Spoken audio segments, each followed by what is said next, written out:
بسم اللہ الرحمن الرحیم۔ السلام علیکم۔ ابتدا رب العزت کے نام سے جس نے جان دی جہان دیا، اور درود و سلام محمد و آل محمد پر۔ آئیے ان کے ساتھ ناصر نقوی حاضر خدمت ہے۔ ناظرین، جنگ جاری، دنیا میں ہلچل، ٹرمپ پاگل۔ متحدہ عرب امارات نے پاکستانیوں کے لیے کر دی زمین تنگ۔ ڈیڈ لائن آ گئی، ہار کون مانے گا؟ ملک ریاض کی گرفتاری، بڑے لوگوں کی شامت۔ ان تمام باتوں پر گفتگو کروں گا، لیکن پہلے آپ سے گزارش کا ہے ان کو سبسکرائب کریں، لائک کریں اور گھنٹی کا بٹن دبانا نہ بھولیں، بلکہ اپنی قیمتی رائے کا اظہار بھی کریں۔ جی ناظرین، جنگ جاری، دنیا میں ہلچل، ٹرمپ پاگل۔ پہلے اسی پہ بات کر لیتے ہیں۔ کیوں جنگ جاری؟ اس طرح کہ لبنان کا مسئلہ حل نہیں ہوا، وہاں حزب اللہ بھی لڑ رہی ہے، اسرائیل بھی لڑ رہا ہے، اور اسرائیل جو ہے وہ یو اے ای کو باقاعدہ جدید اسلحہ بھی دے رہا ہے اور اپنے فوجی بھی تعینات کر رہا ہے۔ اس کا مطلب ہے کہ جنگ جاری ہے۔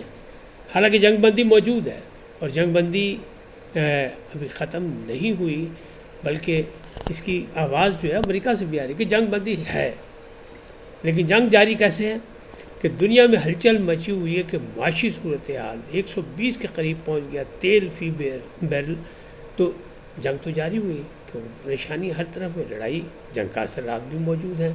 اور ٹرمپ پاگل، یہ کانگریس میں بحث ہوئی، اور ایک خاتون ہے جو ریپبلکن کی نہیں ہے، ڈیموکریٹ کی ہیں، انہوں نے سوال یہ اٹھایا وزیر جنگ سے، پیٹ ہیکسس سے، ان کو پیٹ کے رکھ دیا، سوال پر سوال کر دیا۔ انہوں نے کہا جناب، جو زبان استعمال کر رہے ہیں صدر امریکہ، سپر پاور کے سربراہ، کیا وہ پاگلوں کی زبان نہیں ہے کہ گالم گلوچ کر رہے ہیں؟ کیا وہ اخلاق و اقدار کے مطابق ہے؟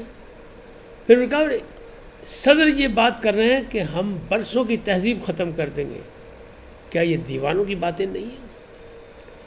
تو وہ کیا کہہ رہے ہیں؟ وزیر جنگ کہہ رہے ہیں کہ یہ سوالات آپ نے کبھی جو بائیڈن سے کیے تھے؟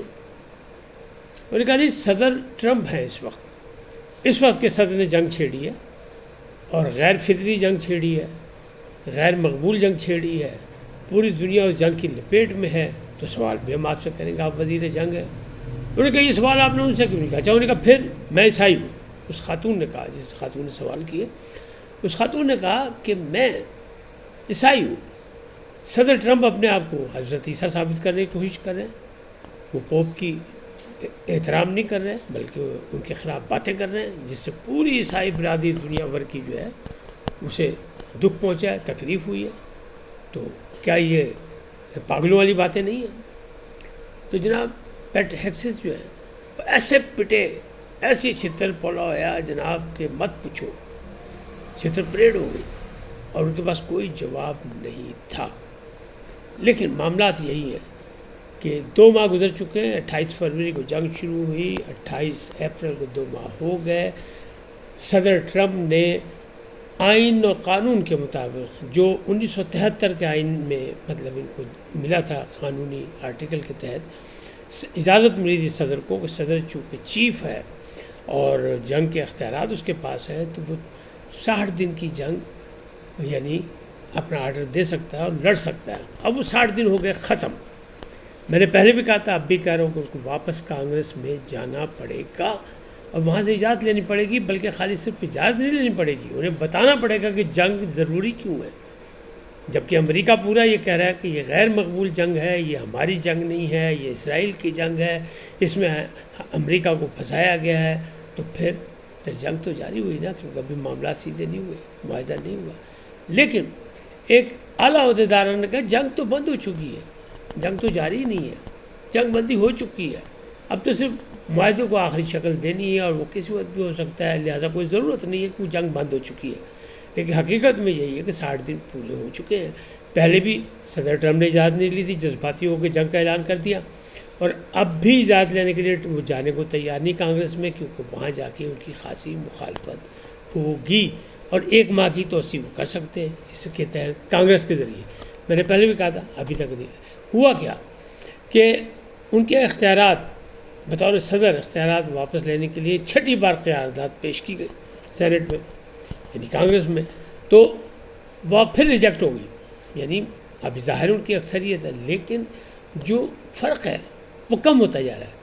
پہلی دفعہ جب پیش ہوئی تھی تو 7 ووٹوں کی برتری حاصل تھی، اب معاملہ یہاں تک آ گیا کہ 50 حمایت میں ہوئے اور 47 مخالفت میں، یعنی جنگ بند ہونی چاہیے 47 کہہ رہے ہیں اور 50 کہہ رہے ہیں کہ جنگ جاری رہنی چاہیے۔ اس کا کیا مطلب ہے کہ اب 3 رہ گیا، اور 3 سے مطلب کیا ہے کہ اگر 2 اور ادھر چلے جائیں تو کام 30 ہو گیا، کام مکمل، تو معاملات گڑبڑ ہو گیا۔ ڈیڈ لائن آ چکی ہے، ہار کون مانے گا ابھی تک کوئی فیصلہ نہیں، ضد پہ ہیں۔ صدر ٹرمپ صاحب کہہ رہے ہیں کہ بس ایران جو ہے اپنی ہار مان لے۔ ایران کہتا ہے جی ہم نے ہار کہے کہ مانے، ہم نے جنگ لڑی نہیں، ہم نے تو اپنی سلامتی کی لڑائی لڑی ہے۔ تو سلامتی کی لڑائی میں ہار جیت نہیں ہوتی، جو جنگ لڑتا ہے، جو حملہ آور ہوتا ہے، اس کا ہوتا ہے کہ وہ ہارا یا جیتا۔ تو امریکہ بتایا کہ وہ ہارا یا جیتا، کیونکہ وہ ہرمز پہ قبضہ کرنا چاہتا ہے، کنٹرول کرنا چاہتا ہے، وہ ہم نے نہیں کرنے دیا۔ ہم نے ہرمز کھولا، امریکہ نے بند کر کے دنیا کو مصیبت میں ڈال دیا، ورنہ ہم نے تو ہرمز کھول دیا تھا۔ پھر اسی طرح وہ کہہ رہے ہیں کہ جناب دنیا کو جنگ میں پھنسایا امریکہ نے، ہم نے تو پھنسایا نہیں۔ وہ یورینیم کی بات کرتے ہیں، ہم کہتے ہیں وہ بعد میں کریں گے، پہلے آؤ ہرمز کی بات کریں، اسے کھولیں، کنٹرول کی بات کریں، جو طریقہ کار ہے اس کی بات کریں، نہیں مانتے۔ یو اے جو ہے وہ ناراض ہو چکا ہے، یو اے ان سے بھی ناراض، یعنی ایران سے تو ناراض تھا ہی، پرانی لڑائی ہے کہ ان کا خیال ہے کہ 2-3 ان کے جزیروں پہ ایران نے قبضہ کر رکھا ہے، اور یہی وجہ تھی کہ پاکستان سے اس کا دفاعی معاہدہ نہیں ہو سکا۔ ماضی میں اپنے 2 بار میاں نواز شریف صاحب کی حکومت میں، دور حکومت میں یہ معاہدہ ہوتے ہوتے اس لیے صرف رہ گیا کہ جو اعلیٰ ہمارے افسران تھے انہوں نے نواز شریف صاحب کو بتایا کہ جناب یہ جو آپ سے جنگی معاہدہ کر رہے ہیں اس کا مقصد صرف ایران سے جنگ لڑنا ہے، ایران ہمارا ہمسایہ اور ہمیں اسے جنگ نہیں کرنی چاہیے، لہٰذا وہ معاہدہ نہیں ہوا۔ کیوں کہ ان کو جزیروں کا پھٹا، وہ کہتا ہے ہمارے جزیرے ہیں، ایران نے قبضہ کیا، ایران کہتا ہے ہمارے جزیرے ہیں، تو یہ معاملات ان کا ہے۔ تو اب یو اے نے جو اس جنگ میں کام کیا، کیوں کہ ایران نے سب سے زیادہ حملے جو کیے وہ یو اے پہ کیے، کیونکہ وہاں امریکہ نے اڈے تھے، امریکہ کے اڈوں پہ حملہ ایران نے اپنا حق سمجھا، اور اس نے جہاں جہاں تھے سب جگہ کیے، عمان میں، قطر میں، کویت میں، سب جگہ کیے، سعودی عرب میں۔ اس نے کہا وہاں کریں گے، ہماری کسی ان دوست ممالک سے، ان اسلامی ممالک سے کوئی لڑائی نہیں، ہماری امریکن اڈوں سے لڑائی ہے، کیونکہ وہاں سے ہم پر حملے کیے جا رہے ہیں۔ اور مشرق وسطیٰ کو امریکہ بچانے کے لیے اڈے بنائے تھے، اس نے امریکہ کے لیے بات نہیں کی، بلکہ اپنے تمام فوجی لے کے وہ فرار ہو گئے، جب برا وقت آیا تو بھاگ گئے۔ تو اب سوال یہی ہوتا ہے، لوگ پوچھتے ہیں کہ یہ جو ہے یہ اپنی فوج کیوں نہیں بناتے؟ تو سیدھی سی سوال ہے کہ بادشاہت کوئی بھی مضبوط ادارہ نہیں چاہتی، تو فوج مضبوط ہوگی تو انہیں اپنا خطرہ ہے کہ بادشاہ جب پھٹا ہی نہ پرلے پاس ہو جائے، تخت اور تختے والا مسئلہ ہو جائے، کیونکہ بہت دفعہ بہت سے ممالک میں ہوا، ہمارے یہاں بھی ہوا کہ فوج نے تختہ ہی الٹ دیا۔ تو یہ بادشاہوں کو خطرہ ہے، رات کو نیند نہیں آتی، اس لیے وہ اپنی فوج نہیں بناتے بلکہ کرائے کے گوریلے رکھنا چاہتے ہیں، تو اس لیے وہ لاکھوں اربوں ڈالر خرچ کر لیتے ہیں لیکن اپنی فوج بنانے کو تیار نہیں۔ لیکن یو اے نے اس دفعہ بھی یہی کہا پاکستان سے، کہا جی لڑیے ایران کے خلاف، پاکستان نے کہا نہیں، لہٰذا وہ ناراض ہو گئے، انہوں نے کہا لو جی ہمارے پیسے واپس کر دو، پاکستان ٹھا مارے، یعنی سعودی عرب کی مدد، کیونکہ سعودی عرب بھی یو اے سے خوش نہیں ہے، وہاں بھی ان کا پھٹا ہے، تو اس نے ہمیں پیسے دیے، ایک دوست برادر ملک کی حیثیت سے ہم نے ان کو واپس کر دیے۔ تو یو اے نے اب غصہ نکالنا شروع، پہلے انہوں نے ایران کے نام پر جو فقہ جعفریہ سے تعلق رکھنے والے تھے ان کے نام گن گن کے دیکھ دیکھ کے انہیں نکالنا شروع کیا، اور ان کو صرف چند گھنٹوں کے مطلب نوٹس پہ نکال دیا، بے سر و سامان کر کے، ان کو صرف پاسپورٹ ہاتھ میں پکڑایا، شناختی کارڈ ہاتھ میں پکڑایا اور ٹکٹ دی اور کہ نکل جاؤ، وہ نکل گئے، اور ان کا سارا بینک سرمایہ، دوسری چیزیں، گھر بار، یہ وہ سب کچھ بات ہے۔ اب انہیں ٹوٹل پاکستانیوں کو نکالنا شروع کر دیا، جبکہ پاکستانی سرمایہ کار بھی وہاں موجود ہے، پاکستان کے بہت سی تعداد وہاں موجود ہیں، اور بعد میں متحدہ عرب امارات کو اس کا خمیازہ بھگتنا پڑے گا، لیکن فی الحال وہ نہیں چاہتے۔ تاہم اسے ایک محاذ کھول کے رکھا ہے کہ سوشل میڈیا پہ جو بلینز ویوز رکھتے ہیں ان لوگوں کو کہہ رہا ہے کہ آ جاؤ دبئی میں بیٹھ جاؤ اور کیا کرو پاکستان کے خلاف، کیوں کہ وہ اسرائیل کے ساتھ دوست ہے، وہ مشرق وسطیٰ کا واحد ملک ہے جس نے جناب دوستی بڑھائی ہوئی ہے، اور اس سے جدید اسلحہ بھی لے رہا ہے، اور اسرائیل نے جدید اسلحہ بھی دے دیا کہ پہ جاؤ ایران میں۔ اسی طرح وہ بھارت کا بھی، ہمارے اصلی دشمن کا بھی دوست ہے، تو وہ معاملات جو ہے اس لیے پاکستانیوں کو جناب زمین کر دی تنگ اور نکالنا شروع کر دیا۔ اس کے اثرات تو بعد میں ہوں گے، لیکن فی الحال جو ہے پاکستانیوں کے لیے برا وقت. لیکن عمان، قطر، ترکیہ، سب، روس، چین، سب ثالثی کرنا چاہتے ہیں، جنگ کو ختم کرنا چاہتے ہیں. تاہم امریکہ اور ایران کا ابھی بھی اعتماد پاکستان پر ہے کہ پاکستان وہ مرکزی ثالث ہے جس نے یہ کام کرنا ہے. تاہم دونوں اپنے اپنے تجاویز پر، اپنی اپنی باتوں پر ڈٹے ہوئے ہیں، اڑے ہوئے ہیں، اور معاملہ جو ہے وہ ختم، ڈیڈ لائن آ چکی ہے. کسی کو نہیں پتہ کہ کل کیا ہوگا، کون پیچھے ہٹے گا، ہار کون مانے گا. لیکن جو ہے وہ یہی ہے کہ حل نہ کرنا پڑے گا، اس لیے کہ دنیا پریشان ہو چکی ہے. تیل کی قیمت روز بروز بڑھ رہی ہے. پاکستان میں بھی مہنگائی کا حال برا ہے. آج یوم مزدور ہے اور مزدور یہاں پریشان ہے.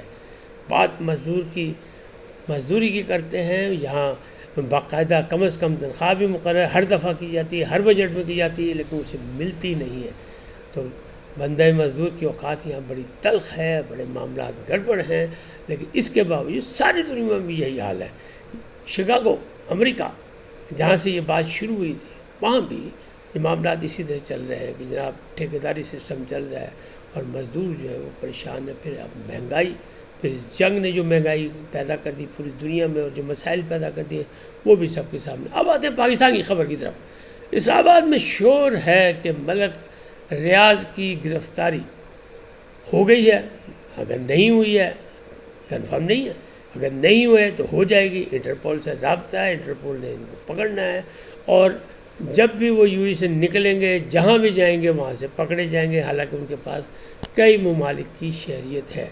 یہ خبر اسلام آباد میں بڑی گردش کر رہی ہیں کہ پکڑے جائیں گے. لیکن خبر یہ نہیں ہے، خبر اس سے آگے ہے. وہ کیا ہے؟